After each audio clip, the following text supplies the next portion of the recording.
Games,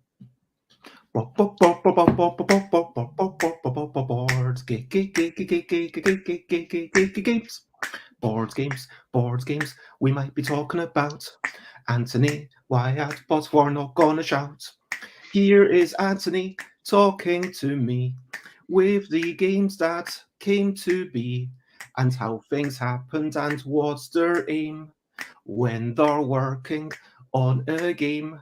Let's do a bit of chit and a bit of chat, and we'll carry on and meander and all that. Hello, good morning, good afternoon, good whatever it is, wherever you are. 10 a.m. is UK time for Busy Beats and Board Game Bladder, episode 974.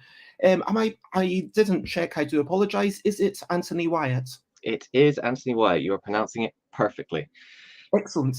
And so, yeah, I'm looking forward to chatting to you. This is the first time that I've actually seen your face. For all I knew, you might have just been a little robot like your Twitter icon. But in your bio, you shared a lot of information, which I actually really appreciate, which I then cut down for the banner that's going there.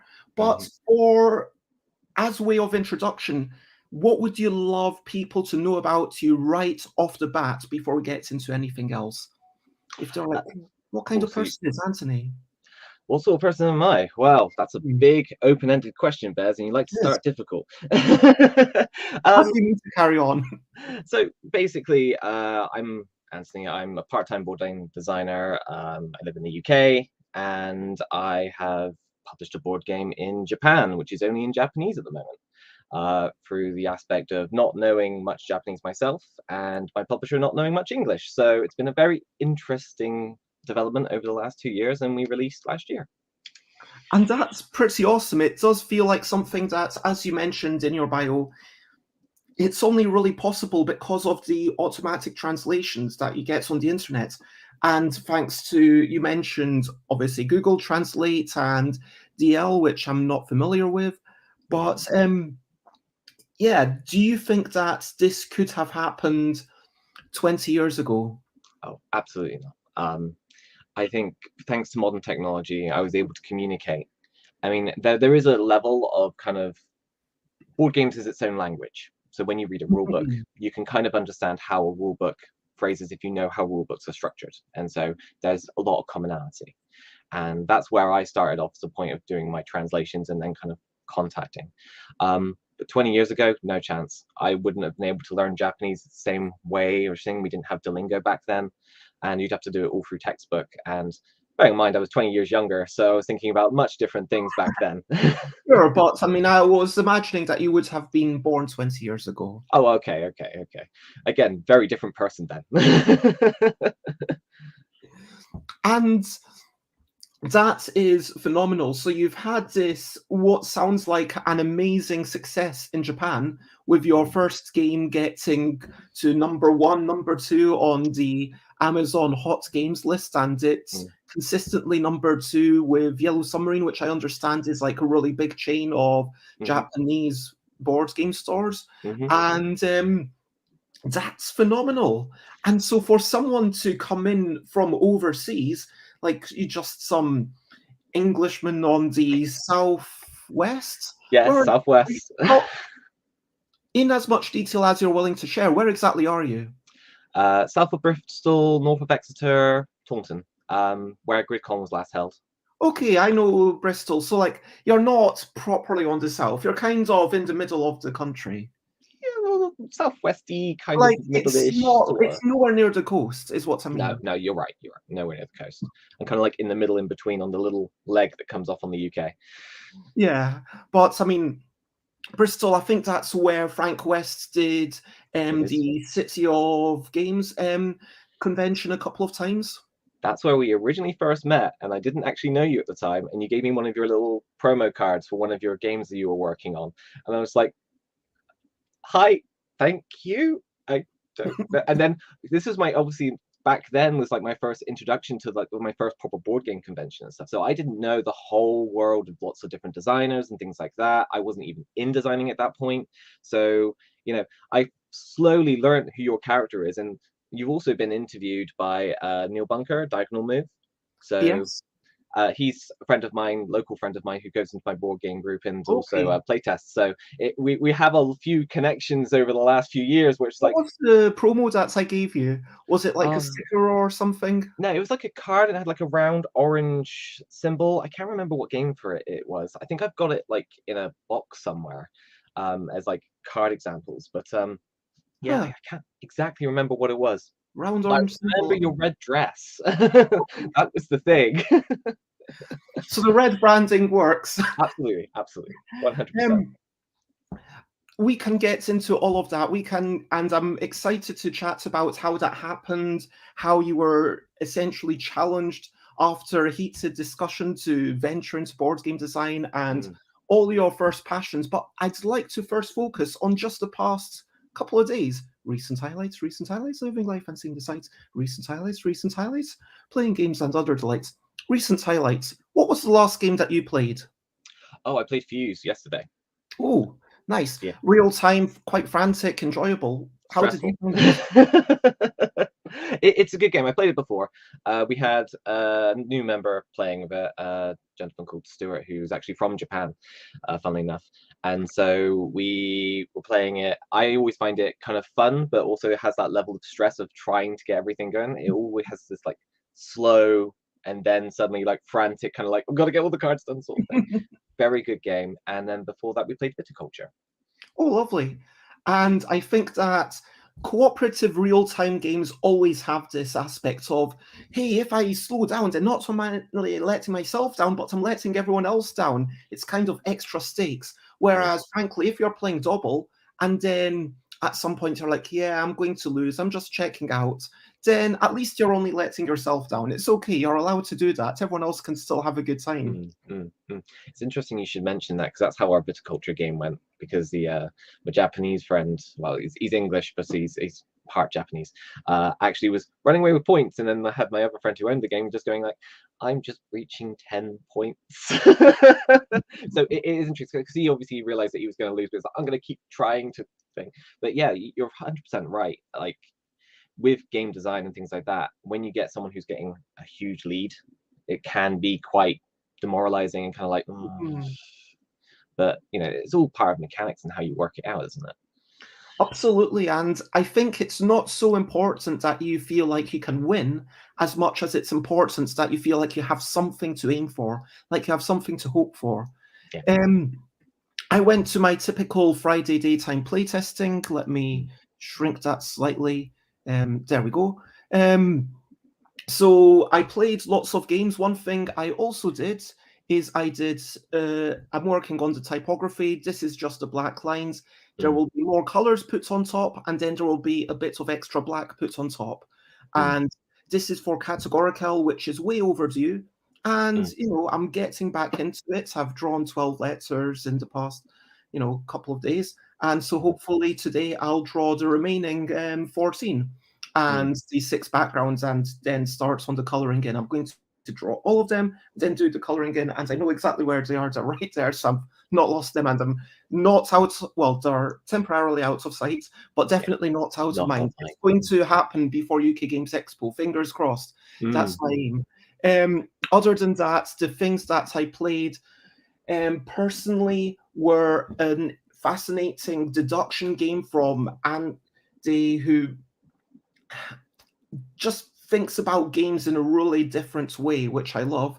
I played Doruk's trick-taking dungeon crawling game, which is a really interesting mashup, and I would love it to be like a really awesome game.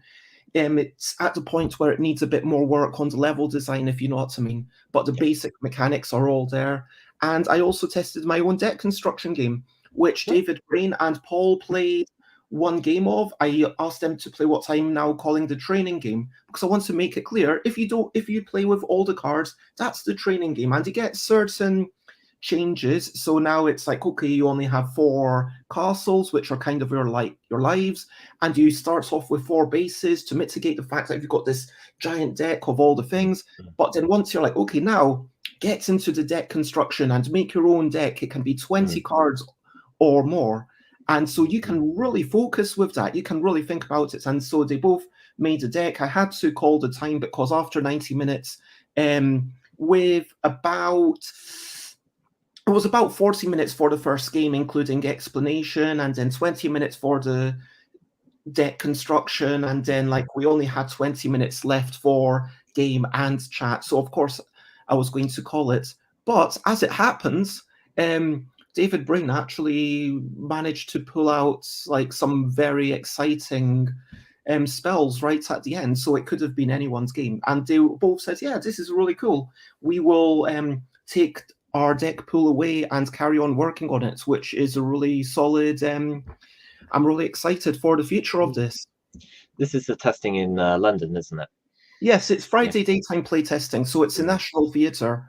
And I spoke yesterday about how much I love, there's lots of online things, but physically it's you get to see the people. We've organized 90 minutes of testing, half an hour of break time, and sure, sometimes we seep into the break time a little bit, and it is half an hour, but like that's meant to be your time to get food, go to the loo, get whatever you need to grab, or disengage, because people, if you're just testing with literally 5 minutes break, then your brain would get frazzled after a few hours, because it's even more important to be engaged all the time. Like in playing viticulture, if you're thinking, okay, I'm going to lose, you've still got to vocalize how you're feeling to the designer. You've got to bear in mind, okay, what do I say to them at the end, and maybe make notes. It's a bit more intensive, I would say, than playing. And actually, talking about playing games, at the end, sometimes what we do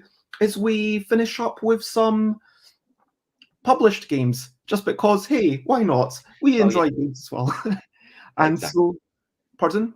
Exactly. That's how we roll with it. I'm actually curious to ask, actually, while you're talking about playtesting, how do you direct questions? So, because obviously I've only got one published game, and you are far more senior than I am in this regard. So how do you pose your questions at the end of a playtest? So for context, with me, whenever I get a playtest and I kind of do it, at the end of it, I ask targeted questions. I go, okay, so which did you like this bit? Which bit did you find difficult? What bit did you enjoy doing? Which bit did you not enjoy doing? Which bit did you find boring? Which bit? I target a lot of questions in that regard, so I'm focusing on things. And my playtesters, or is it one down here, know me, so they can be blunt. And absolutely, typically my biggest critic is my partner, and she will tell me if it is boring. Is this the same partner who got you into board games originally? Exactly. She is an accountant, and she is extremely blunt and very good at crunching numbers. So excellent. I always lose by 1 point. Literally. Yes, quite literally, yes. This has been a common theme over the last several years. Anything like heavy euro or anything like that, it's always 1 point. And it's like, I'm just winning by 1 point. That's all I need to win by. It's like, I don't need to try any harder. And if you did even better, then I would do even better. It's like, how good can you do? Yeah, exactly like that. Exactly. But I have a couple of systems. So firstly, I like to get people to put up thumbs or put down thumbs. So I will ask people, and the questions are very much tailored towards what I plan for the game. I mean, in the past, I have sometimes asked people to write privately on a sheet of paper how much they would be willing to pay for the game. So that might be, well, if you don't like it, then just write 0 or would not buy, or you can write £1. I'm not going to be offended. But if you think it's worth £50 and that would be the only way to get it if it were, printed in really low quantities, write that. It doesn't mean that I'm going to charge you £50 for this game, but it'll help me decide whether this game is worth printing, basically. And so as that helps me decide, is this game actually worth pursuing with? Because if everyone's just saying, I would pay £5 for this, then it's probably not that great. It's probably not worth continuing with, although recently I've done all my busy bargain bags. But if, like, a game about wearing new blades or a Scottish worm meaning to talk at length at a fast rate without necessarily making very much sense, you see me, I'm not going to say the entire title, don't worry. Because the entire title takes me about 8 minutes to say. But for that game, someone did actually say, "Oh, I would absolutely pay £70 for it because I just love it that much. It's the best game I've ever played." And sure, that's just one person, but knowing that there's at least a couple of people like that, then brilliant. It's worth doing. When I ask questions, it's like I want people to rate things simultaneously without influencing each other. So for that reason, I've got the system of saying absolutely yes, yes, no, definitely not. So my questions yesterday for the deck construction game included, did you feel like the game results was a matter of your skill? Did you feel like there was potential for skillful play to help you win? And then I asked, did you feel like you were able to express yourself when you were constructing the deck? Did you feel like there were moments of excitement in the game? And that's the main things, like about the deck construction. And did you feel like, because if there are multiple archetypes and if the card balance is broadly correct, then people should be able to express themselves, but ultimately it's about the emotional reaction. And similarly for Questable, when I'm doing that, it's like, well, did you enjoy it? Yes or no? Do you like word games generally? Just so I get to read on the people if I don't know them super well. Is this something that you would choose to play with other people over other games that exist? Is this something, would you be excited to carry on to the next level? And then out of 10, how difficult would you rate the level that we just played? Because that's a cooperative game where it progresses through 50 levels. So we want to make sure. And then after people rate it and are maybe like, yeah, I was able to express myself, but not fully, or yeah, there was skill, but not so much. And then I ask, okay, what would bring this up to a 2 for you, or could I do anything better? And then we have a discussion. But I need that initial number to make sure that I'm correct. Obviously, you can gauge something based on body language, but you need to analyze, okay, quick off the records, don't worry about what you're saying. Yeah, sure, I'm recording it, but who cares? What do you think of this? And everyone votes without being influenced by anyone else. So that's why I get everyone to put their thumbs in the middle. And then once they've put their thumbs in the middle, then I say 5, 4, 3, 2, 1, vote. Yeah, that's fantastic. I mean, especially making a very good point there about different archetypes, because lots of different people like lots of different things. And I found that over the last few years of testing certain designs where some people absolutely hate what you're doing. And you're like, oh, maybe it's bad. But then you get the other type and they're like, oh, we love this. I'm like, who do I listen to? Well, I think the answer is that you listen to your fans, clearly. I mean, you can't, but let's talk about listening and just the ears. You know what ears are? Ears are a brilliant thing, brilliant thing. They're a little thing which is brilliant. I mean, the whole thing about, you've got one mouth to speak and 2 ears to listen, so you better listen twice as much as you speak. That's all a bunch of tosh. I mean, the reason for that is so that you can hear from multiple directions. But in all seriousness, I do think that ears are a brilliant thing. And just being able to listen to music, being able to wander around and hear nature, being able to hear a car behind you. I mean, the fact that I have 2 ears and I'm able to tell which direction a car's coming from whilst I'm on my bike. And then it's like, yep, there's something happening there. Oh, there's something happening there. I know what's going on because of my ears, and that's why ears are brilliant. Do you support ears? I certainly do. Excellent. In my background and belief in evolution, it's one of the most complex things that we have developed, including our brains and eyes. You think that ears are more complex or as complex as brains and eyes? What are you saying there? Similar. So they're just as complex. Like the eye is quite a complex mechanism, but the ear is also a complex mechanism, bearing in mind that how that works. Okay, I'm going to go into science here. Isn't everything like really complex? I mean, I don't understand how my skin works. I mean, even fingers, like I understand, okay, there's a bit of skeleton and there's a muscle that kind of pulls it together, but it's still bleeding amazing. Oh, absolutely. I fully agree. Like to actually, for us to come from where we're supposed to have originated from, and to this extent with the complexity that we have, is absolutely astounding. The fact that we have a brain that can contemplate these things which are happening is far more outstanding as well. It's just like, what on earth? The ear itself, being able to sense vibrations in the air and then translate that to information that we understand is ridiculous. But it's kind of all because of the brain in a way, isn't it? Because it's like all about how you've got these vibrations, but then like from a single speaker, like or from like a single vibration in the air, you're kind of able to discern multiple things happening at different locations. And even if you listen to a song, it's kind of like, okay, you can hear the drums, you can hear the violins, you can hear the piano, you can hear the lyrics, and you can hear all of that simultaneously, even though it's technically just all one vibration, which is pretty amazing. Absolutely. I mean, technically it's two vibrations if you've got headphones on. Yeah, technically. And depending on where each ear is going in, how the cells are as well. I mean, the one thing that you may not kind of be aware of is that the ear is also very good at dumbing out sounds. So when you have repetitive sounds, it tends to block those out. So that's where you kind of like, if you work in a very heavy industrial environment, your ears will adapt to that environment. And it kind of goes to how humans are very adaptive as a species.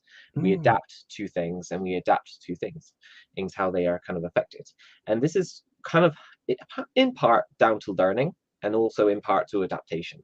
So when you get given a problem like a board game, for example, you learn, you adjust, and then you know when you play your first training game, right? You kind of like, you make the mistakes, and then you learn how the mechanisms work, all that kind of thing.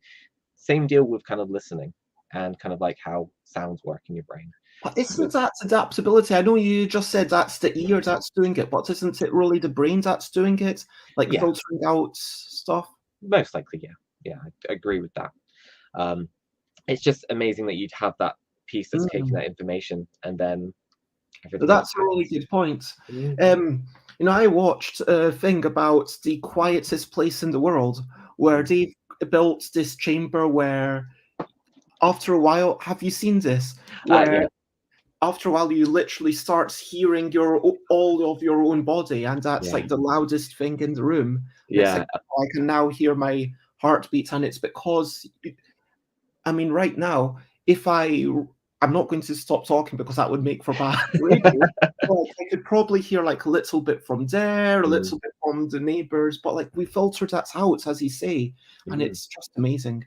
Anyway, talking about adaptability, questionably quick questions is the next section. It's not an interrogation, it's just the questionably quick questions section, and I'm hoping that you'll adapt. So firstly, meatballs or minis?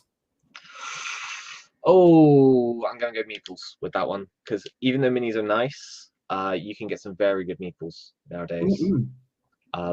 Recently, I bought a game from Japan called Fairy Concertio, and it has these lovely little fairy meeples with playing in musical instruments. So it's got to be meeples for me.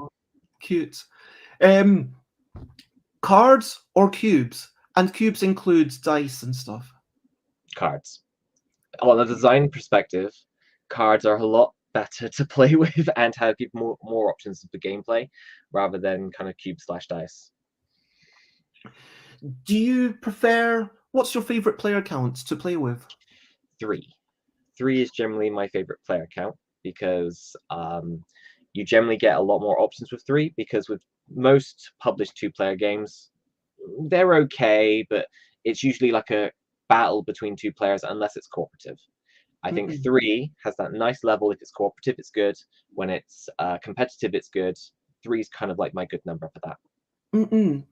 Yeah, I will agree with that. So I will say that if you get really into a game and you really want that test of skill, I think you want to go down to 2 players at that point. When conversely, I actually just love the high player counts, where either I want to go really social and have all the people, or go the other way and be like, okay, let's analyze this together. I mean, I feel like I've played quite a few like heavy Euros at like player count 5, and then kind of gone, ooh, overstated welcome just a bit. Like, you know. I will agree with that. I mean, frankly, I have no interest in playing Tapestry with more than 2 players, is the truth. I have done it through due diligence, but for me, even like that, where it says, I really want something to speed the game up. I want, like, sure, anything with simultaneous action, brilliant. Whether that's Seven Wonders or Between Two Cities, to name another Stonemaier game, which I think is Between Two Cities, fantastic design. And then you've got a mixture of cooperation and competition. But I feel like, yeah, I want, when I go up above 3 even, I want something that's done something to make sure that it's faster, to make sure that everyone's engaged. And yesterday, one of the published games that we played, have you heard of Barracuda? I've heard of it, not played it. So you're going to have to tell me all about it. You've heard of this? Cool. Have you heard the song? Yes, of course I've heard the song. So the game is about, I think it could have maybe been marginally simplified, and it kind of deflated a little bit towards the end. I'm not going to lie. I've played it twice, once with 3 players, and Chris and McCall, they're not too into kind of analysing numbers and stuff, so it wasn't their kind of thing. But with 5 players, it kind of worked, but people kind of agreed that it seemed to start falling flat at a certain point, and it lasted maybe 120% of what it ideally could have. It's a really interesting game in that you're taking over bars, and on your turn you pay your rent and some money goes out of the game. First round, everyone's got to take over a bar. There's no other choice. You have to take over a bar. So some money is always going to go into the game from then on. And then your other actions are either you can threaten to take over someone else, then you say, hey, I'll pay you this much. And then you shove them some money, which could include some 0 notes. So no one knows how much you've paid them. So you could give them 10 notes, but it's actually only worth 3 for all they know. And then, because you literally start with 7 notes worth nothing, and which is kind of fun to bluff. And so then you shove over some notes, and that person either says, okay, you can take over this bar and you've taken it, or okay, you become a partner, or alternatively they say no, and then they not only have to give you the money back, but they have to pay you the same back to you again, which is where it gets a bit exciting. Now if I say no, then I'm going to have to pay them. And so it's this game of kind of extorting money out of other people or taking out the bars. And you win either if someone's got 5 people on the board, in which case you win at the start of your turn, boom, done. Or if someone runs out of money, then the game ends and the person with the most money wins. And I won by having the most money. And in the other game that I played, I mean, I'd be interested to know the stats, because I think it feels like it wants to be slightly more likely to win with the 5, because with the 5, it's very clear what's going on. And so you're always able to say, no, I can't give you that 5th person, even if it costs me a lot. I've got to pay you this money back, because otherwise you're going to win on your next turn. Whereas with the money, because it's invisible, it's kind of harder to plan around. So it's kind of easier to go in that way. And I really want to love this game, but it feels like something's not quite gelling. And why did I bring that up? Because even in Barracuda, in other people's turns, you're at 5 players. Yes, it's a relatively simple game, but you're interacting, you're threatening other people, you're deciding who to go for, and you're encouraging other people, oh, please don't let them take over, otherwise they'll win the game on their next turn. And turn order is random. So like everyone gets the same number of turns, but you don't know who's good. So like if there's 5 players, you'll take out 5 things, and then that's the end. And then so the last player in a round could also be the first player in the round, or they could be the last player again. So the last player in the round could threaten to take over their 5th thing and then win immediately, and you don't know. So that brings out a good amount of dramatic tension, which is quite fun. That does sound interesting, especially because of the 0 notes. Because as soon as you mentioned that, and the fact that you have to pay a certain amount of notes, not a value, is really interesting, because you could essentially have like a kind of deal going on with another player, and then you can absolutely betray them at the end. That sounds really nice. I mean, we can't really cooperate with another player in this game, I wouldn't say. I mean, it's more of I'm constantly muscling in on you, and there's no backstabbing in this game because there was never any trust to begin with. That's Front how I would. stabbing. Yeah, front stabbing. I like that. So it's a stabby game. Stabby So- game. But yeah, I would really. I feel like there's a really. I'm going to probably look at all the comments on Boardgame because I'm sure that there's a really lovely game in its ideal situation, but it feels like it's a bit fragile, if you know what I mean. What's the most, if someone was playing a game with 5 players and they wanted a somewhat strategic game, what would you recommend to them? The 5 players. Oh God. Okay, I have to think about that. So I've got over 500 games in my collection, so I have to go through. Strategic. I quite like Vindication, even at I think that goes up to 5 players. Yes, it does go up to 5 players. I quite like Vindication, though there's a lot of random in it. Because of the cards, and it kind of semi-suffers from the kind of Ark Nova problem or Terraforming Mars problem that you have like a lot of decks or a lot of cards, or there's a big card bloat, and depending on the cards you get, you can probably win, or if you get really bad cards that don't gel well with your mechanism, you can kind of lose. But it's probably one of my favorite games that I would always suggest for anyone for slightly strategic, slightly kind of engine building.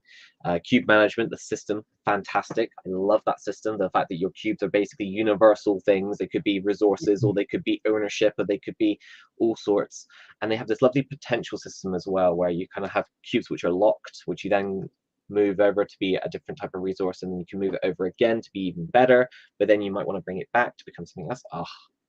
Are you intrinsically drawn towards multifunctional things? Because there is something beautiful about that. It reminds you of Glory to Rome in the cards, the way that you can use them for like 4 different aspects.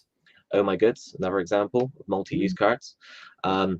Yeah, I like things which are multi-use, though I haven't designed anything which is multi-use as of yet.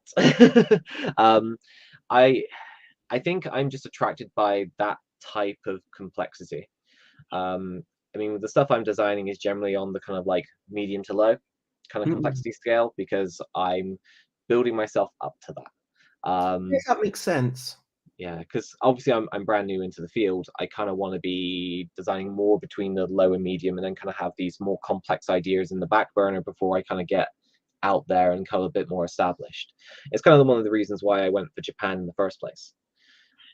So you talked about Japan being a very small market relative to the European markets in terms of Amazon sales. So number 1 and 2 on Amazon maybe doesn't mean quite as much. Exactly. But I don't want to, please feel free to answer as little as you want, but did you make a decent profit from your first published game?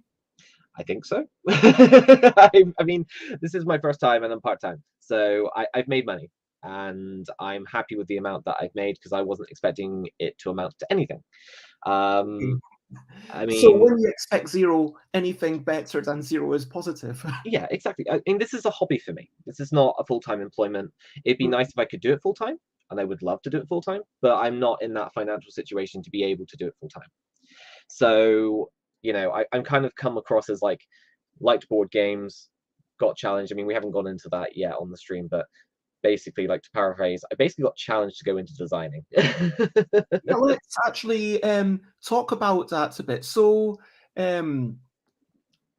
how did you, and I'm going to actually at this point tell everyone watching, please do feel free to comment, ask questions from like follow, because that's why I do these things live. So hopefully people feel inspired to interact along with me and guest. But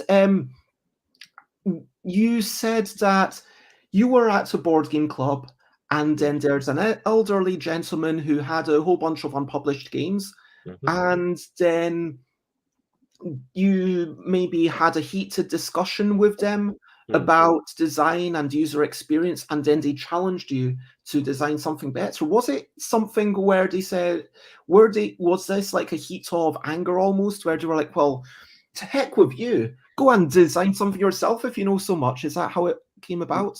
So no, so basically how it was is a particular gentleman called Andrew, who's retired. He designs a lot of games. And when I first met him at this board game cafe, that Can you was say the surname, or would you rather not? Oh no, it's fine. So he Andrew. Dodd.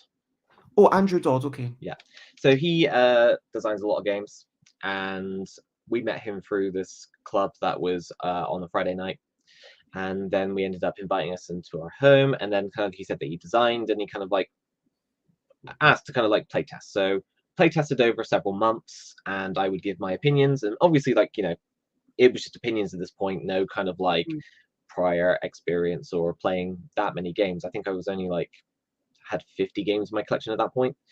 And then we were discussing. Can I just say that I'm going to challenge that, because when you use the number of games in your collection as a marker of your experience or how much knowledge you have, I think that's really dangerous, because I think that there's absolutely people who've played thousands upon thousands of games who might only have 20 games in their collection. And conversely, there's some people who might be curating a collection of thousands who have played basically none of them. Yeah, I only use it as a reference point to remind myself where I was in kind of experience. But, how many had you played at that point? So would you say that you've played marginally more games than you've got? Yeah, absolutely. So actually, most of your playing is with games that you own yourself. Yeah, so it's kind of like about at that point, I was probably like 80% of them I'd played, 10% wanting to play, and then I'd played a bunch of games that my friends had kind of brought into, games that we played at the board game club, that sort of thing. And sorry for the tangents. I just didn't want to leave that unchallenged. So you played about 50 games, and then you gave opinions, and then what happened? And so kind of we had this point about a particular game, and he wanted in the design that you start off like making a bunch of decisions without really knowing much about the game or what these decisions would have an impact on. And so I kind of was a little bit blunt about it, because my personality is a little bit blunt. I was like, well, how do I know this is a good idea to do this? And kind of like, a little bit questioning and inquisitive, is like, well, how is this supposed to work with this if I don't know this at the start, because this is going to be your first experience with a game. And Andrew can be a little bit testy at times with feedback, and kind of got a little bit heated because I'm a bit blunt. And so it was like, well, if you think you can do better, why don't you go and design stuff? And so we did. And over the next year or so, he looked at my designs and I looked at his. And this is when the pandemic hit, just after. And then I started designing what was Servium. So it continued to be a very amicable relationship. You're still friends. And at this point, would you say there's a begrudging respect from Andrew that you've gotten one thing published before Andrew? Or? Yeah, I mean, Andrew has no, so his mentality to design is that he's designing for fun and isn't got any concept of being published. He just kind of wants to design things and maybe put some print and plays on BGG. So, he just does it for the design aspect and that kind of thing. But it's quite interesting. Oh, hello. There's a comment in there. And so it was an interesting kind of relationship that brought on, because he's an extremely argumentative person and I'm an extremely stubborn person and blunt. So it was a good to and fro with that kind of information. So I would like back up claims and he's very blunt with his comments, and I'd be like, well, no, I don't think that's a good idea because this and this. And so it actually helped with the design process quite significantly, because he would be asking all these questions, giving all these ideas, which I would end up dismissing and then rationalizing why I'm dismissing that. Why don't I want to include that? Well, because it would complicate the game when I don't want it to be complicated. Why don't I allow players to do this? Because it would then break the game cycle. So it was a very amicable kind of thing. It was a interesting challenge, and because I'm that sort of person that someone like issues me a challenge, I try to go for it. It ended up being a good move, really. So I have to thank him really for that. I mean, I wish that alone inspired me to finish things. I mean, I've been challenged to write books, but you know, I've not finished them yet. You need the right Um, person to get you angry or annoyed. Maybe. You know what? I did design a game where I knew Bladder, basically just to have the longest ever game name on Boards Game Geek after someone said, hey, I will give 50 geek gold to the person who can find a longer game name. And I was like, well, if I make that game, then I'll have found a longer game name. There is a very long Japanese name game which is ridiculous, but I think you beat it. Quite significantly. Yeah, quite significantly. But the one with the face of a dog and yeah, exactly that one. Yeah. I'm just like, but yeah, I Yeah, don't know why. and that's like short enough to be in the description of the game. Mine is long enough that it needs a separate wiki. Down at the bottom, it doesn't say the game title's in the description. It says check the wiki for the game title, and Nice. yeah. But yes, and I have had, and yeah, I feel like when it gets finally published, I'm going to have a pledge level where it says you get to pay and you get your name in the name of the game. Just like I don't think there's any other game in history that has ever offered that, and probably it's just at this point, if someone tries to beat it, like it's already been done. Yeah. You've But already set the tone of it. yeah, it's just basically the title tells you how to play and then tells you how it was made, and then it summarizes it. It's like a tiny recap at the end. Oh yes. Anyway, so it sounds like being challenged and having Andrew around to kind of challenge everything and be mindful of everything. And this ties into your central aim, because you said, right, like in your bio, that your aims are to learn. And that ties in with all this questioning everything. Is that part of your scientific analytical nature? Yeah, I'd probably say so. I have always been quite curious, even to the point of being very annoying. I was that kid who's like, why is that? Why is this? I don't understand why that is. Please explain. And, you know, a lot of people sometimes don't like being asked questions. Some people are quite dismissive, especially when you're younger growing up. So some of them are like, oh, it's because it is. And it's like, that's not an answer. I want more, please. And I think with the board game design, I try to kind of promote different ways of thinking, or kind of like wrap it up in different ways of thinking. So with Servium, in example, it's kind of an economic game in its kind of like mechanisms, where you have 9 characters who have kind of different values, and you end up playing a card onto one of your characters, which you start off with 2 face up and 3 face down. And then when you give them a gift, you flip over the next card that's adjacent to it. And you get the points for their location on the board. But the cards you give them alter their position on the board as well as another character's.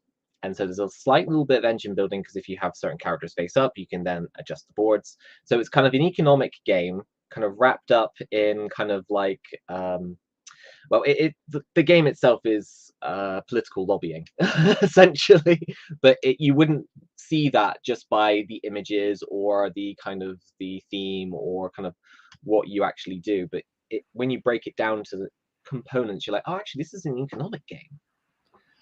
I mean, I guess it's quite similar with a lot of games. You see the box and then you maybe don't have much of an idea how it actually plays. What does Servium mean? Like, so and also, could you do a very quick elevator pitch for 30 seconds for this? Oh God, I haven't even done one before. So Servium is a game where you are politically lobbying people in power in order to further yourself as a merchant in this fantasy realm.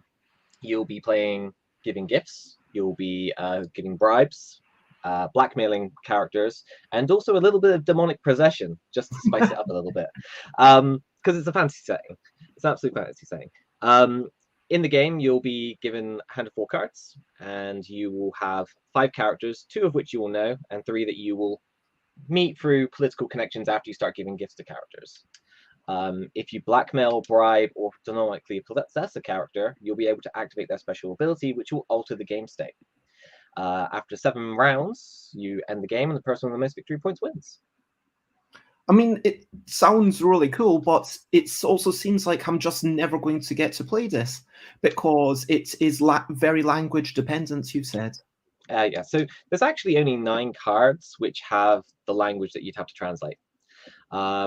It may come into English. It depends on my publisher because they have links to an American company called Japanime Games, and they have some links to China as well. So they have the contract rights to be able to kind of like publish it in those other countries as well. So we might get an English version. Probably going to get an Take a English step back because the way that this came about is quite interesting. So, you fell in love with Domina games, and then you decided, hey, I want to try and see more of their games, but they've not all been translated, they've not all been localized. I want to do the work myself as a fan. And so it's essentially a fan translation is what you've done.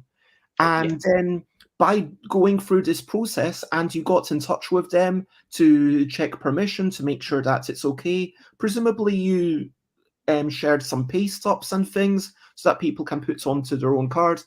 And then you got talking to them. And then eventually, when you had your 14th game at that, I mean, I'm impressed that you just kept count, to be honest. I'm terrible at keeping count of things like that. But yeah, for your 14th game, you decided this is worth sharing and maybe they will be willing to publish it, so I'm going to show it to them. And so you ascribe a lot of your success to having built up this relationship. Yeah, I mean, it was kind of a weird thing. So I got attracted to the game by the art, and it was thanks to Japanime Games Kickstarter for Domina as an anthology, which was like 3 games, not 3 of their first games, it was just 3 of their games. And so I was like, okay, these games are pretty. And then I kind of played like the first 2, and I was like, oh, okay, I kind of understand where the design is coming from this. Okay. And then kind of saw like, I don't know why I checked, but I went on Amazon, checked them, and then kind of like, there's nothing else in the UK. But then I checked Amazon.jp, and I was like, oh, okay, that there's actually more games out here that I've not seen. And because of the mechanisms and how Japan kind of likes to innovate and make different interesting things, I kind of like ended up pushing the button on kind of ordering them off Amazon JP and picking up the game. So the games I ordered was originally Erasure, which is just underneath Serbian. And I translated that one, as well as a game called Margot. So that one's got like 5 boards, and it's kind of like you move your worker across these boards where you're trying to kind of either like unlock a gate to unlock a demon basically, or get 10 grade points. It's an interesting concept, but the art's really nice. And I was more curious about the mechanics and the kind of like how it all works. And especially as it's in a different language, you don't know how it works. So it's not initially obvious how things work. So what's with your fascination with Japan? You say that Secrets of Mana, a wonderful game for the SNES or Super Nintendo or Super Famicom or whatever you want to call it, inspired your love for all things Japanese.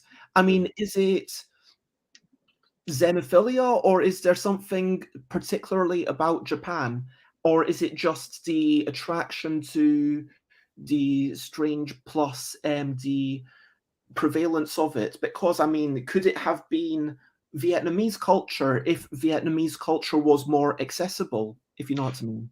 It might have done. I mean, my general obsession with Japan always comes down to when I played video games.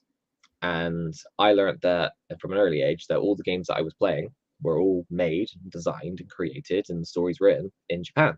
So I have this association with Japan and kind of like games and kind of like where they've been born, and board games, not so much that kind of history, but video games. So I decided that I would go towards the Japanese route because that's what attracted me to it.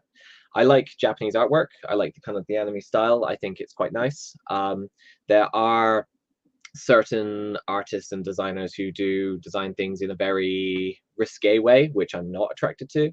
But as you can see from Domina's artwork, it's very much covered. There's no sexualization of anything, Mm-mm. which is quite nice. I mean, that's probably the worst you'll get, essentially, with Domina's art. It's all, a lot of the things you're looking at the moment are an artist called Quantanagi, and she designs these kind of like fairy-esque, kind of like almost dark fantasy kind of images. So she did that one as well. I was really impressed with that. I love that sort of sorry, on this last image, the sort Yeah, of cross between watercolor and yeah, dark raindrops on it. There's something beautiful there. yeah, absolutely beautiful. Quantanagi's artwork is fantastic. My artist Sina also does some very good art. But yeah, this is some of her other work, and this is kind of what attracted me to Domina in the first place, because I saw the artwork they were doing, saw that it wasn't like perverse or anything like that, and I was like, you know what? Yeah, I'm gonna give this a go. I'm gonna contact, and when it came to like pitching, I was like, you know what? I'm gonna pitch. I'm gonna try. Um, it was interesting because at first they were like, well, one thing about Japanese culture, they don't like to say no. And Mm. so they were kind of like, oh, well, we're not taking anything now, but if you try in December, maybe we'll have a look at something. And so I was like, okay. And this was like obviously start of the pandemic year, you know. And I was like, okay, well, I've got time. I can perfect, I can add, I can do the XYZ. Made a really nice, pretty rule book. A lot of the artwork I initially kind of like used for the prototype, I used from Quantanagi's artwork page, because I was like, well, they know the artists, so if I use that artwork, they're probably going to use that artist for the game when they, if they want to publish it. And I did that, and then after I sent the PDF in English, they responded to me within 6 hours saying, this is not using my translator, this is using Google Translate, but I had to message you because I was really impressed with your rulebook, even though I Oh. don't understand it. But I've been redoing their rulebooks from using Photoshop, so I've been trying to keep everything kind of like to their style. So by doing that, I knew how their rulebooks were styled, so I could then apply my Mm. rulebook in the same way.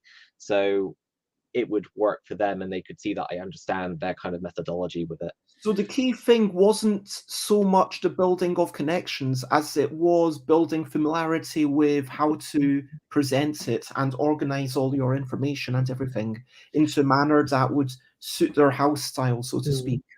I mean, we had to exchange a lot of emails prior to, because I translated like 2 or 3 of their games. So it and kind of changed a few things to what they asked. So when I originally did my first translation, I said translated by me and put it on text. It's like, oh no, put fan translated because it's not an official translation. I'm like, okay, that's fine. And you know, they weren't checking for the English specifically. They were just kind of saying, oh well, make sure you do this, make sure you do that sort of thing, but that's fine. And it just, you know, grew over the last, well, the year that I started messaging. And got familiarity. I asked like how he was doing with stuff, and asked how, like, you know, the design with stuff, if they were busy and stuff like that, getting a little bit more information as a fan would, and then kind of explored from there. And then eventually they initially did some changes to the original game, and then kind of said, oh, I'm sorry, we're asking a lot, but if you could remove X, Y, and Z, and then you could try again. And a month later, I did the same thing again, and they were like, we want to test play it. And they test played it with me with a translator, and the translator won. And me and the CEO of Domina Games, Matt, at some points, which was quite nice. He's a mean player, by the way. And then they signed me, like, on the spot. Nice. So I was like, oh, but no deliberation? You're doing this now? What? I mean, it sounds like there'd been a lot of deliberation prior to that point. But congratulations and all the best. So that was your 14th game that you started. Have you kept track of how many games you've started since? 33. Okay, so you're on number 33. I have files on my computer for the different assets that I make, because I make everything in Photoshop, and kind of like, even if it's like a basic card design and kind of like a brief overview of what I'm kind of wanting to do with it, I put that as a project. And So at what point do you feel like, okay, this is a game that I'm going to pitch? Because, I mean, maybe you need to take more chances, because it sounds like so far you've had 100% success rate, and possibly it'd be a shame to ruin that. I think that realistically, you've got to be okay with like a 10% success rate And if you want stuff to be published, like pitching, but again, because it's a hobby, as I'm aware, it's like, what's entertaining for you? Yeah, I mean, for me, it's like I've got another game, probably, well, going to be signed soon, with them, but I can't say any details, though I'm not signed yet, so technically I'm not under obligation, but I will keep quiet. And they're looking at another game that I've sent them. But I kind of have a process where if I can get a rule book and a pretty rule book done, that's the point I pitch. And for me to pitch, I'd have to be happy with how the rules are and see that they work mechanically, that there isn't anything broken, there isn't anything that you can exploit. And that's one thing that I like to do in games. Any weakness, I go, if I keep doing this, will I win? Is this a weakness in the game? Can I break it? For example, Ticket to Ride, the European version has that long track on the bottom. So a friend of mine baited me to go, oh, no one ever does this. I'm like, so if I do that, will I win? Is this like a guarantee? So I kind of have this personality with games. So I try and apply that to my own designs. And if I can't break my own design, in theory, it can't be broken. In theory. I mean, it sounds a bit egocentric, but a little. No. I'll fully admit to that. It is a little, but I do have a little bit of a talent for this. My other friends who do the design stuff on the part-time and kind of that are kind of like, we didn't see that. I'm like, okay, that's fine. I'm just showing you. Just do that. If this is how you want me to play, I can play this way, sort of thing. It's. I mean, to be fair, quite often it's interesting. I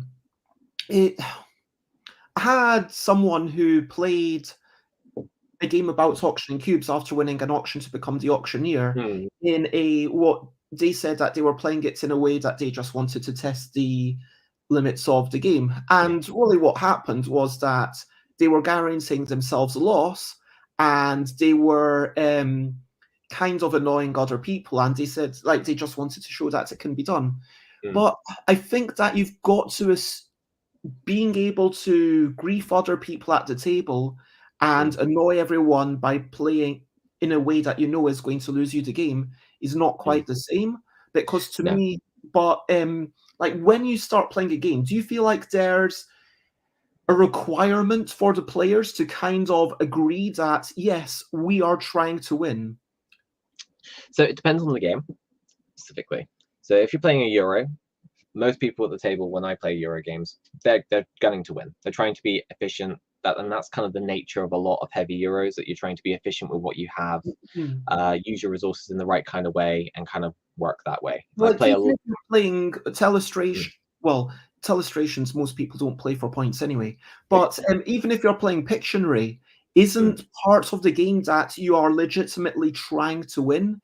Isn't part of playing Twister or Yogi that, if you're not legitimately trying to win, why did you agree to start playing in the first place almost? But sometimes it's just down to experience. For example, Twister, for example, winning Twister is by the by. It's the experience of Twister which is the fun part. So, because you're getting yourself into a bit crazy situations, and you're kind of like, getting on top of people and kind of doing that, and that's fun, and kind of that aspect. So that there's kind of two elements, and I kind of personally, I categorize the certain games as I play this for the experience, or I play this to win. And some of those experiences are fun. Sometimes it's both. But sometimes if you're not trying to win, I mean, a good design to me should have the designer guiding you towards the experience. I mean, Pictionary, it's the funny bit is, hey, I'm trying to get you to understand this thing, and I'm trying my utmost to draw things that might bring this object to your mind. And the funny bit is the difficulty in communication. But that difficulty in communication doesn't arise unless we are actually trying. And similarly, sure, Yogi, it might be funny when you fail or when a card comes off. It's like, oh, haha. But if you wanted that card to come off, if you weren't actually trying to keep that card on your body and your arms all like that, then there's nothing funny about it. So of course, you're going Do you know what I mean? Yeah, I get what you mean. I mean, I would classify it as like the secondary part of it. So Hmm. like winning is kind of like the main thing you play a game. I mean, I'll fully admit to that. But I feel like for me personally, there's experience and then there's victory, basically. And sure, like the best example I can give is Nemesis. If you've played Mhm. Nemesis by Awakening Realms, I so haven't. But that's the you one have. that's quite similar to Aliens. I don't Oh. know if it is similar to Aliens. I've not played Aliens, but it's the same thing. But like I meant the film, as in it's Oh similar yes, yes, to yes, yes, yes, the film. absolutely, absolutely. In the mechanisms and stuff like that, yes, you do want to win with your victory condition and kind of do it like that. But most of the games that I've played, everyone loses because of the way everything's happening, and then you get other people trying to kill other people via like obscure ways, like locking a door with an alien in the other side. And that's the fun part of Nemesis. It's the playing the game, not necessarily the victory being the win. So this is where I kind of have the different scales. Like, yes, victory is fun, but experience and the what actually I'm happens not is saying that what you need matters. to win in order to have fun, but what I am Mm. arguing is that by agreeing to play the game, you've kind of said to some degree, I'm going to try to win. Oh yes, yeah, absolutely. I mean, I agree fully with that statement. Absolutely. I just my point is just the kind of importance factor of that. Like, people don't play just to kind of like go, it's just a waste of time. I guess some people might do, actually. I won't completely discount it. Some people do just play a game just to spend some time.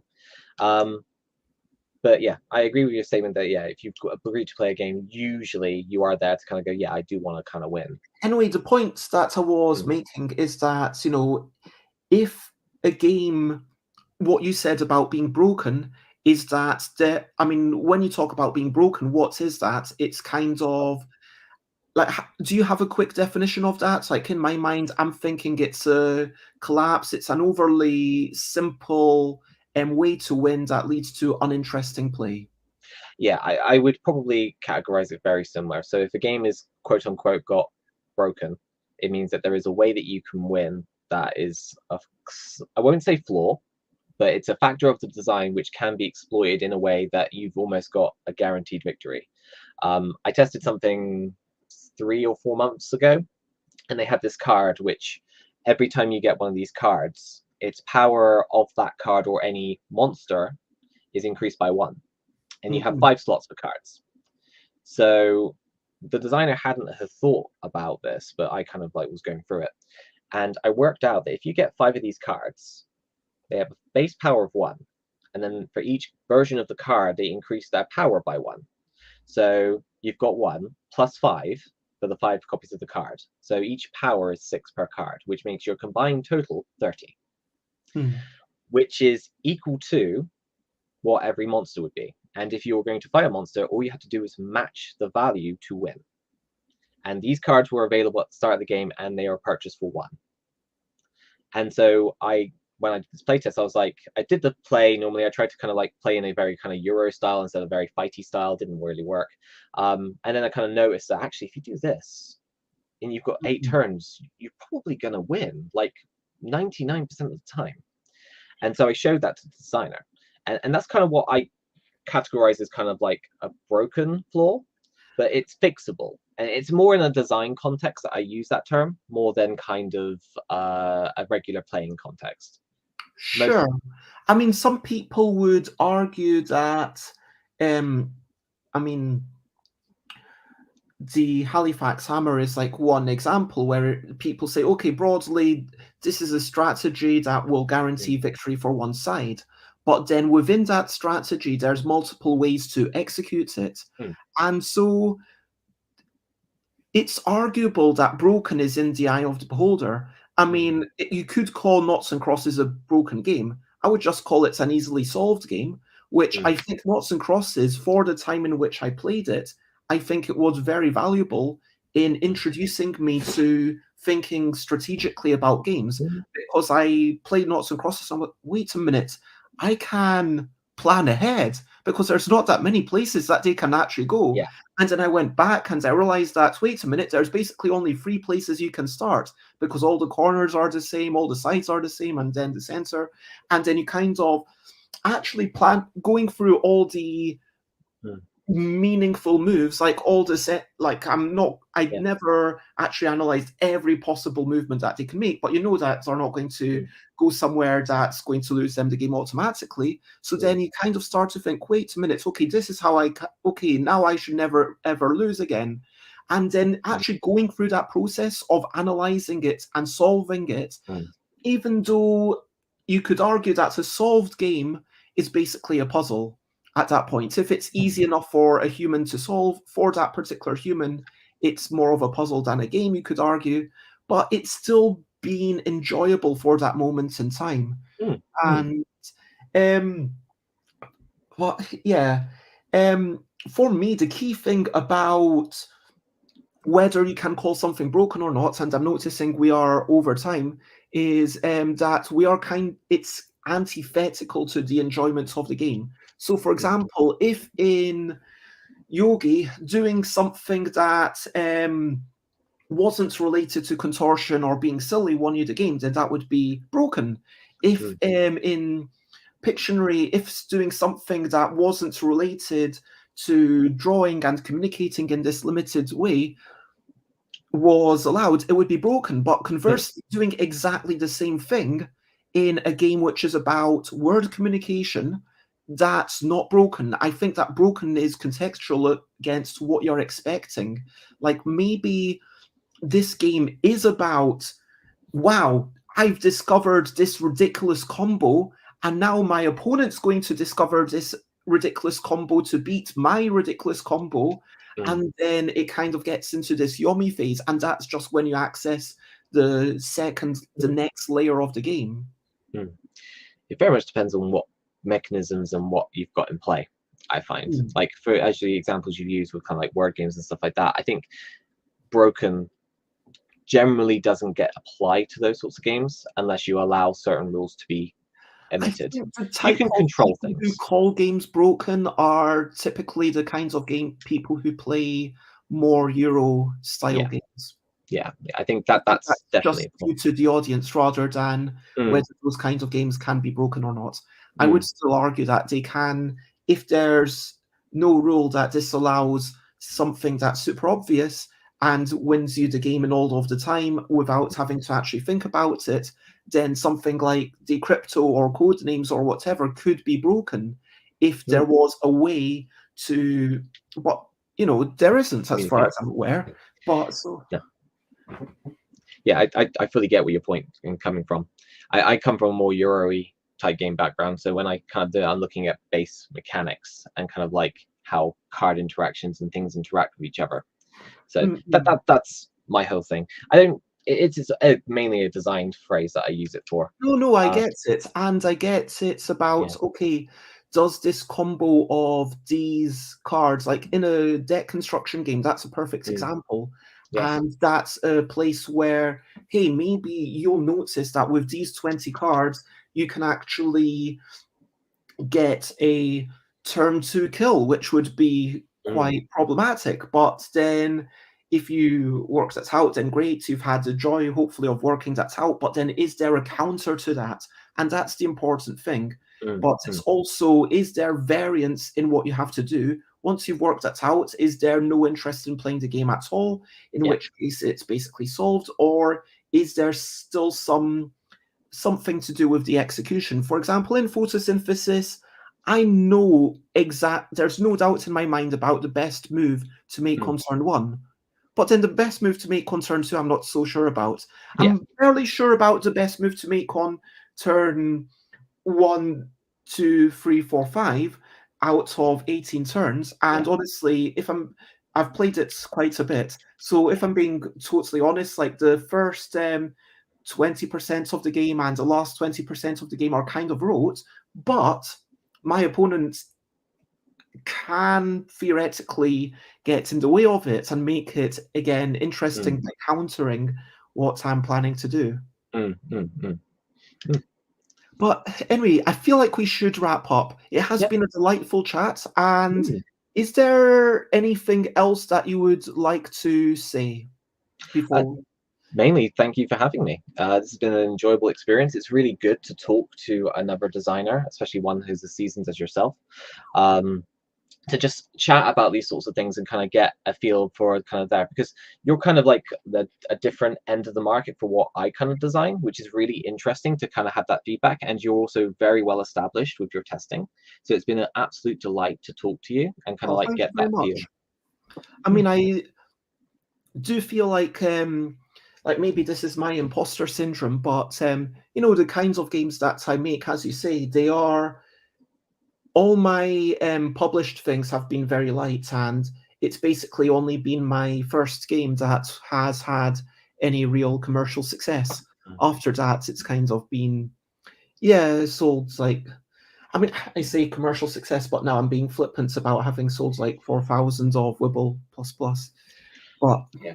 Let's be it's frank, your game is in Lithuania, it's in Japan, it's everywhere. Like when I went to Lithuania a few months ago, I was like,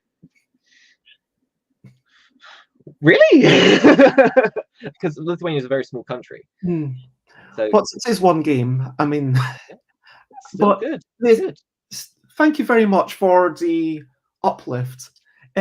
So I've asked you quite a few questions. Is there anything you would like to ask me and anyone watching as the question of the day? Question of the day. Here's a little question before we go on our way. Question of the day. So I think I'll ask you a few questions because you've been grilling me the entire time. So when you see a game, what is the main thing that you're looking for to acknowledge why you would either purchase it or be interested in it? What's the first thing that you look for? That's a good question for everyone out there. So when you have a game, whether it's on a shelf or whether you hear about it in a review, however you hear about it, what brings you towards it? I'm going to say part of me, the thing that would draw me towards anything more than anything else is novelty. If I see a big swinging pendulum, like It10 Games had that game with this pendulum, you know, that draws me to it. I'm thinking, what's going on here? I want to play it. If I'm told, hey, this is the deepest social deduction game ever, sure, I'm going to play Blood on the Clock Tower. Like, if you've got something that says this is why this game is different to anything else you've played before.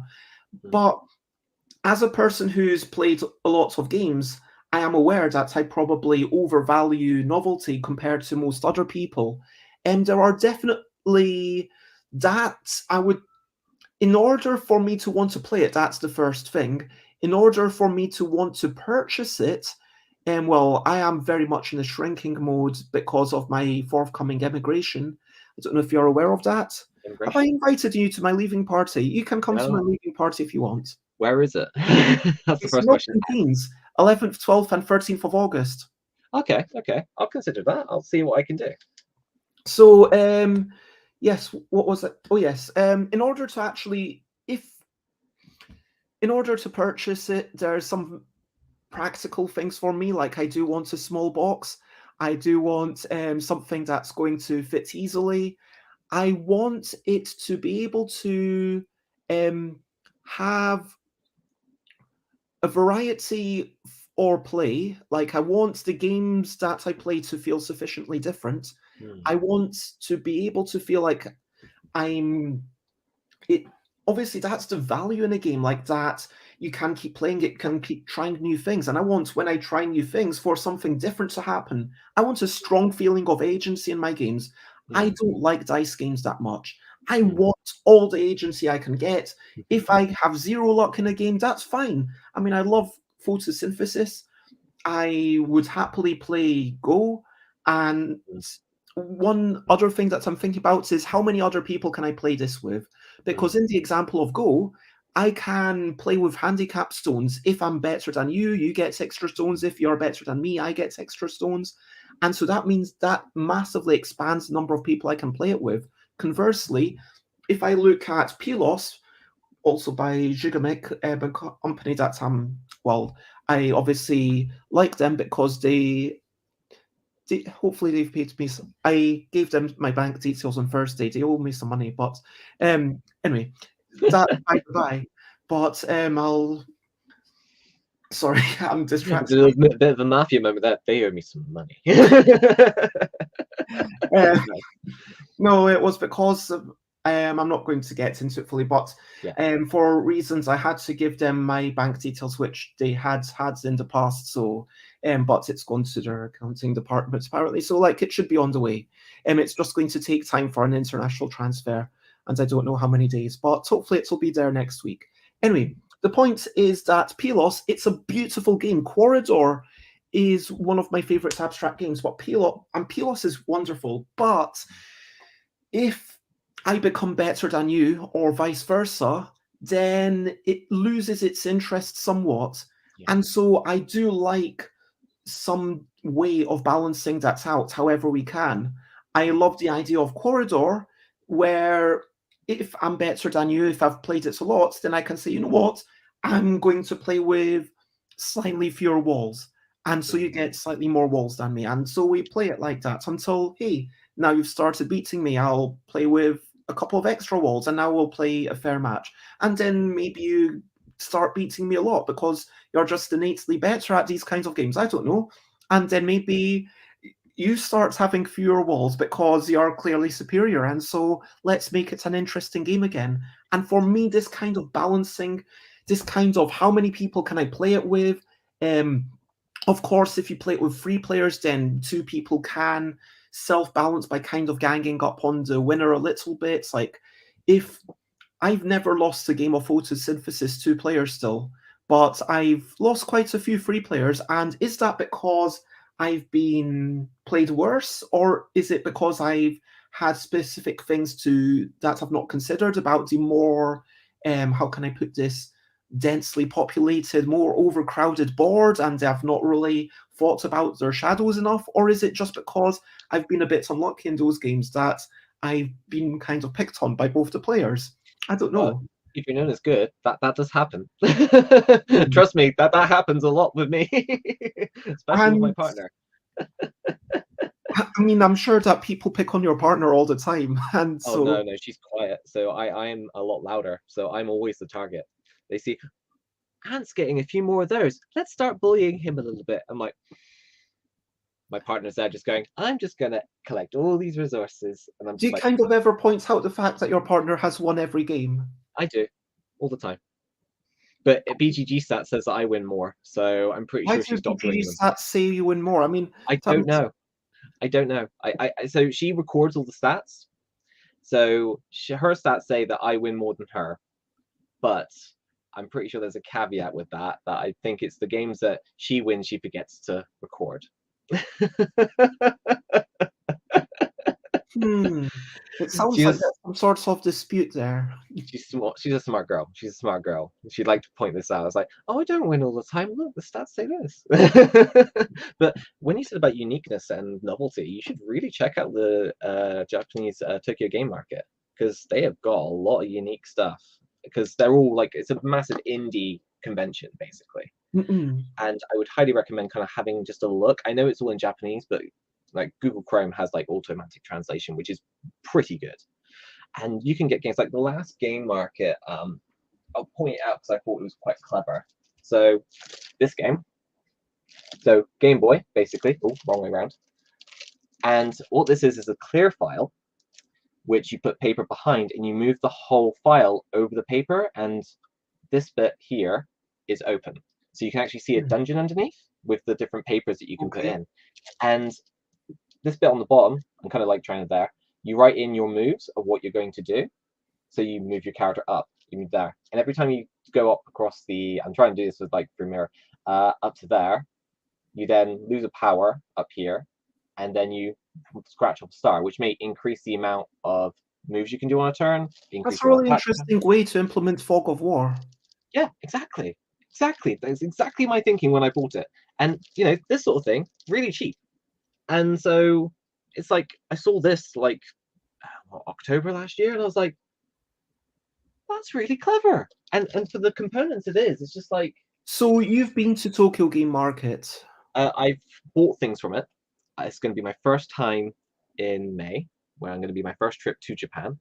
And the first time I've ever been to Japan. So I've not actually been there since the game released. So this is going to be a really big experience for me, because I actually get to finally see my game being sold.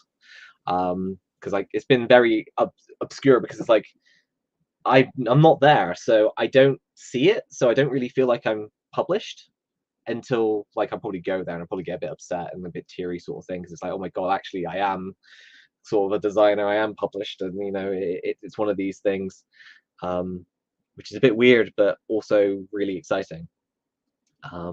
It's And going to I be also see that's on May the 13th to May the 14th. yeah, May 13th, When May are you 14th. back in the UK? 21st of May. So I'm going for 2 weeks from the 7th, getting up to London really late on the Saturday, and then traveling early on the Sunday. So I'm going to be in Heathrow Terminal 3 for like 12 hours waiting for the plane, because I'm obviously in the West Country and transport through public transport isn't exactly great. And so I'll be doing there and then getting on a flight, sleeping on the plane, waking up 5 o'clock in the morning in Japan, and then getting a flight to Kyoto, going to Kyoto, then going to a day in Osaka, and then going to Tokyo for the game market, where I finally get to meet my publisher. Nice. So yeah, it'll be exciting to actually meet each other in person. I wanted to ask, potentially on Tuesday the 16th around 6 p.m. Tokyo. Do you think you might be free? And 16th. I need to check my itinerary. Hang on. I got to work out. because, as I said, I am finishing this show on the 18th after my 1000th episode, but even though I've got it written as a solo show for that date, it would be quite nice to have a wee chat if you wanted to share some photos of Tokyo Game Market, talk about what you've seen. So what time would that be UK time? It would be 10 a.m. UK time. 10 a.m. UK time is 18, so that's 6 in the afternoon. So 6 p.m. Yeah, 6 p.m. in Japan time. So I am on the 16th going to the Pokemon Cafe early in the morning because that was difficult to get. And then walking around Akihabara, going to Ieno, and then also going to Shibuya. So it would very much depend on where I am. So I can't fully say that I'll be available because I don't know where I'm going to be because I might like be stuck in Shibuya Scramble like in the middle of everywhere, or I might be walking back at that time. I don't quite know. So basically you would only know that same day. Yeah, or when I'm actually like what time I'm there. So the best bet is kind of like when I'm actually in Japan, I'll kind of see how things are going and if like I'm going to be there, because ideally you want me on the hotel room sort of thing, right? What I or can, like anywhere that you've got internet access, I guess. yeah. I mean, the other thing is like I can guarantee I'll be. Well, you don't want to do it later, so the time is going to be very important for you. What I can do is probably share photos and stuff. It just depends on where I am. I mean, I'd love to. It's just a case of I'm going to be a tourist, and time frames is. No, it sounds like you'll have your hands full with everything else going on. But if you decide that you want to, let me know like a couple of days before or after Tokyo Game Markets, being like, yeah, you know what, I would like to talk to another British person about how amazing all these games were and if who's about them for an hour. But regardless, go on. Sorry. No, I was going to just wrap up. So if you had something you want to say, I was going to say I was going to be sharing every photo from the game market anyway on my Twitter page. So feel free to kind of have a look at that and see all the different games I took a photo of. But I'll be posting it like midday-ish UK time, but like evening in kind of like Japan time. And so like I'll give you a bell how it all goes anyway, and then you tell me if there's anything you like the look of. I'll see if I can maybe pick it up. Well, for now, I mean, I wouldn't want it here because I'm, as I say, about to emigrate to Thailand. But at this point, over to you. What are you up to? You can share button if you want to. So what are you up to today? Today, I am going to finish off my typography. I am going to make sure that I get outside and see a bit of the sun. And I've decided that I'm going to eat nothing but red juice, by which I mean tomato juice and beetroot juice. I'm not going to eat anything else until after I finished this art. I see you have much dedication to the color red. Also, red juice can be very much prescribed as something else. I've just played viticulture in the last 24 hours. I mean, come on. Oh yes, red wine. Yes. No, I'm not getting myself drunk. No. That would be inebriation would be counterproductive to my productivity. Yeah, it would do. It would do. I But, can try to help. It's full of energy. I mean, Not that I'm trying to be a bad influence. I will have, vitamin pills and other Mhm. than that, liquid diet until I finish this. And I bought some stuff from Lidl yesterday that I'm itching to eat, so that's good motivation. Good. And I've also got a couple of things best before tomorrow, so it's good motivation to actually get it finished. So Good. yes, I was so tempted to eat some of this stuff yesterday when I went to bed, but nope. I mean, honestly, I sometimes eating before bed I find quite unhealthy. That's the time of night when I'm like, oh, you know what? I quite fancy a snack, whether it's like a tinned curry or just a bit of soup or digging into the chocolate or whatever. I'm just as bad. Anyway, what are you up to? For me today, I gotta go to so I'm gonna have to go to my travel agent just to make sure that the package of stuff I'm supposed to have 3 weeks before my trip, which hasn't arrived yet, is actually there. So I'm a little bit like, I should be going. But then after that, I've got a playtest thing set up at 10 tonight with the Japanese translation board game group. And then I've also got my Japanese language exchange at midnight with Mari-san. So I've been kind of trying to get a bit more Japanese down. But the next 2 weeks is going to be hardcore Japanese language learning, which is going to be hard, but it'll be fun. Excellent. And J Fool's Guard says, I'm going outside because the weather is absolutely amazing and maybe work a little. Good listening in. Hope you have a great weekend. Thank you very much. And you too. And I see that there's a few other folk watching or listening. And, I'm happy to be in your background or whatever. Thank you for being here. And that brings me to the recap and wrap up before we finish up. So we talked about being English in Bristol, playing Fuse, voting, and we talked about cars. Cars? No, ears. Ears, yes, ears. I was writing under duress. We talked about evolution. We talked about human adaptability, about meeples, about the joy of playing with free, about Vindication being a great game for 5 players, about Andrew Dodd kind of pushing you to actually make games and challenging you along the way, and this kind of fiery, almost competitive nature pushing you to do better. We talked a little bit about Servium. We talked about making connections, but it's also about learning how the publisher works and what's good for them. We talked about what I enjoy about games. We didn't really talk about what you enjoy about games. That's maybe for another day. We talked about just how everything works together, and we talked a tiny bit about the joy of Secrets of Mana, which is a wonderful game. And I've not played it for years and years, but Legends of Mana is actually also a really good game on the PlayStation. There's a remake of Secrets of Mana. It's on PlayStation 4. Is it? 5. Yeah, I played it with my partner. Exactly the same, but with nicer graphics? Yep. Except I would say that some of the characters don't look as good as they do as pixels. But the system is exactly the same. I really liked Legends of Mana because Legends of Mana was still 2D, and it was just all this beautiful art. And I'm sad that you've not played this one because Legends of Mana to me had nicer graphics and nicer system to Secrets of Mana, but then the crafting was a bit, it's taking me away from it. It's trying to do too much. And the whole thing about Legends of Mana is it's like a collection of short stories almost, whereas Secrets of Mana, it was and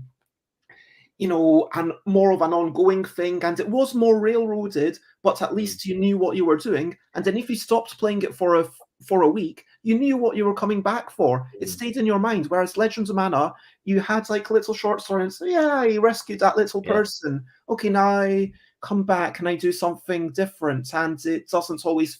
I mean, there were some beautiful things. Like I remember these weird underground cute creatures that I learnt their language, and it was like this Yeah. whole thing.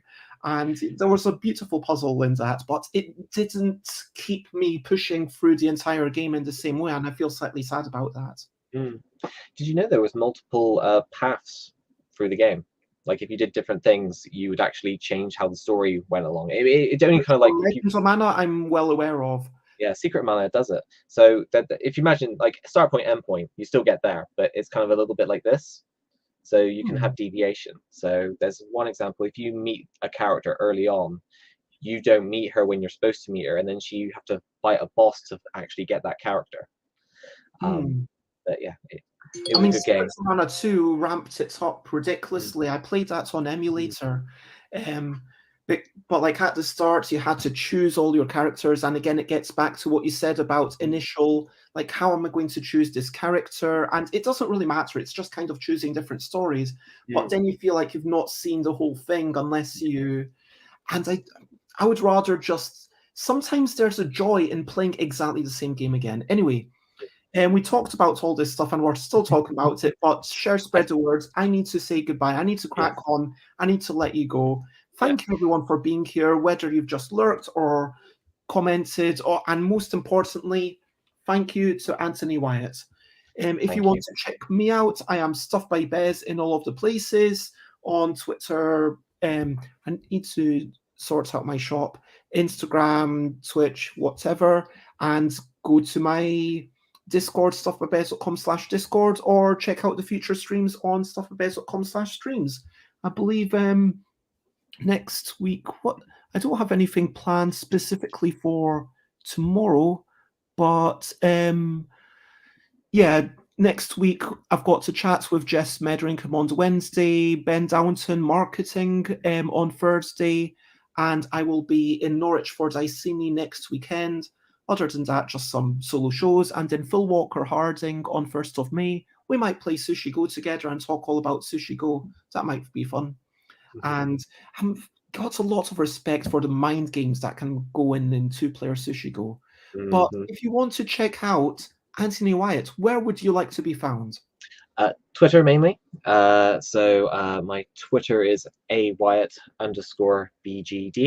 though I do post mainly in Japanese, but Google Translate is fantastic, and because I am using the translation apps, you can translate it back. I'm currently doing a series where I'm going through my whole collection of games of what's in there. So every day I post something about a game that I have, that I've played, and that I'm familiar with. Lovely.